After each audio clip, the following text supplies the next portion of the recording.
Kontroversi ajaran Syekh Siti Jenar, Manunggal Kaula Tuhan, belum bisa dipastikan apakah kontroversi yang senter mengenai Syekh Lemah Bang yang telah turun-temurun menjadi cerita rakyat ini memang benar adanya atau hanya sebuah isu masa lalu belaka. Ajaran Syekh Siti Jenar yang menjadi kontroversi adalah Manunggaling Kawula Gusti. Saat konsep ajaran tersebut terdengar oleh para wali dan dianggap sebagai konsep yang menyimpang dari ajaran Islam, sehingga digelarlah pertemuan para wali dan syekh.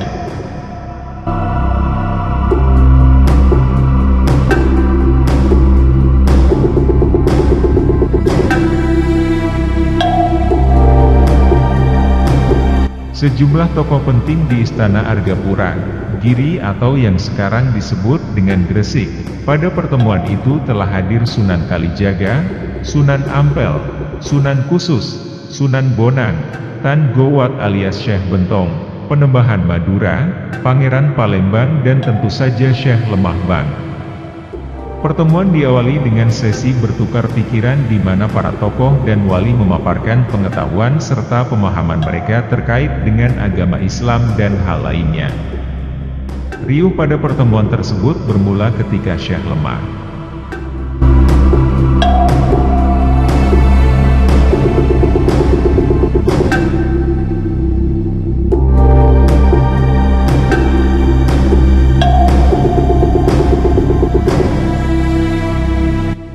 Bang mendapatkan gilirannya untuk berargumen. Saat itu dengan tegas Syekh Lemah Bang berucap, menyembah Allah dengan bersujud beserta rukunya, pada dasarnya sama dengan Allah, baik yang menyembah maupun yang disembah. Dengan demikian, hambalah yang berkuasa, dan yang menghukum pun hamba juga. Ngabi Rangga Sutrasna, dan kawan-kawan, Centini, Tambang Raras Among Raga, Jilid pertama, 1991, 120, 123, argumentasi tersebut sontak membuat beberapa orang di dalam forum berdiri menuding bahwa Syekh Lemah Bang telah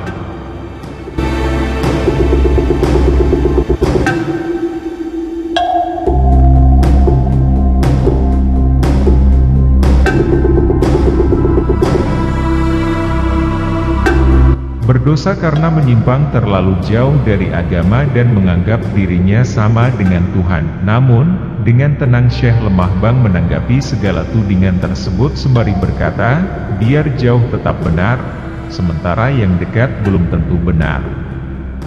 Bagi Syekh Lemah Bang, dasar yang ingin disampaikan dari syahadat dan tauhid adalah manunggal atau bersatu. Artinya, semua ciptaan Tuhan pada akhirnya akan menyatu dengan yang menciptakan, maka dari itu menjadi Manunggaling Kawula Gusti, Syekh Lemah Bang.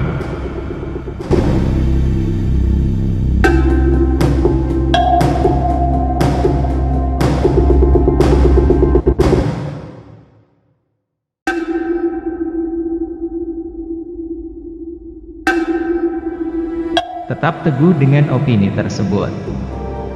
Para wali memperingatkan bahwa konsep itu dapat menjadi sebuah ajaran yang sesat kepada para pengikutnya dan beliau bisa terancam hukuman mati karena melenceng dari Islam, meskipun dianggap menyimpang oleh beberapa wali. Namun menurut para pengikutnya, Syekh Lemah Bang tidak pernah mengakui dirinya sebagai Tuhan. Mereka menganggap bahwa ajaran Manunggaling Kawula Gusti ini bukan bersatunya Tuhan dengan makhluknya, melainkan berarti semua yang diciptakan oleh Tuhan.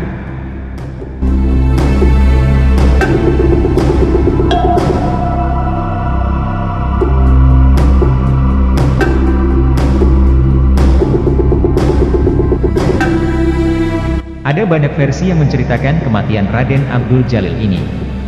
Namun, cerita turun-temurun yang saat ini masih melekat dalam sejarah adalah penyebab kematiannya karena dijatuhi hukuman mati yang merupakan imbas dari ajarannya yang dianggap sesat.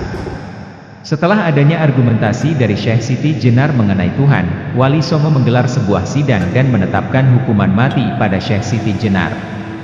Dan dia menyetujui hukuman tersebut, bahkan meminta untuk segera dilaksanakan.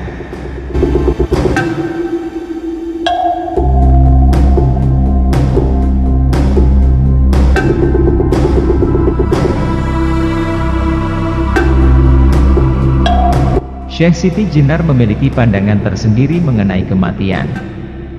Ia menganggap bahwa kematian merupakan kehidupan sejati manusia, di mana ia adalah hamba sekaligus Tuhan.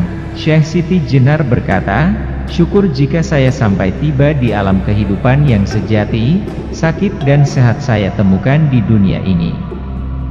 Lain halnya apabila saya sudah lepas di alam kematian. Saya akan hidup sempurna, langgeng, tiada ini dan itu." R. Sasrawijaya, 1958-20. Kesimpulan, Sayyid Hasan Ali Al-Husaini semasa hidupnya.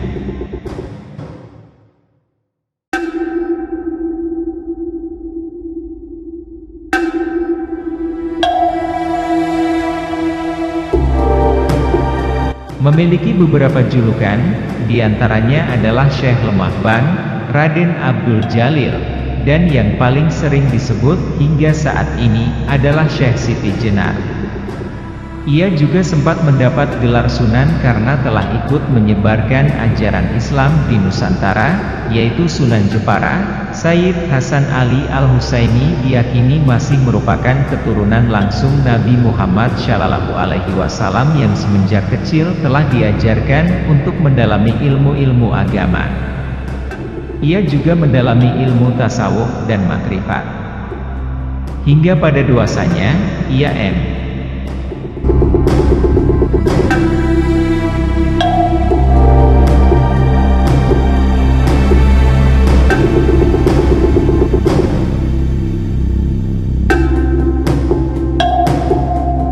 Ia menyerukan ajaran manunggal kawula Tuhan yang disebut-sebut melenceng dari syariat Islam karena menyamakan diri sendiri dengan Tuhan. Ajaran ini dianggap sesat dan menyebabkan dia harus menerima hukuman mati akibat pemikiran tersebut. Semoga bermanfaat. Segala kebenaran hanya milik Allah Subhanahu wa Ta'ala.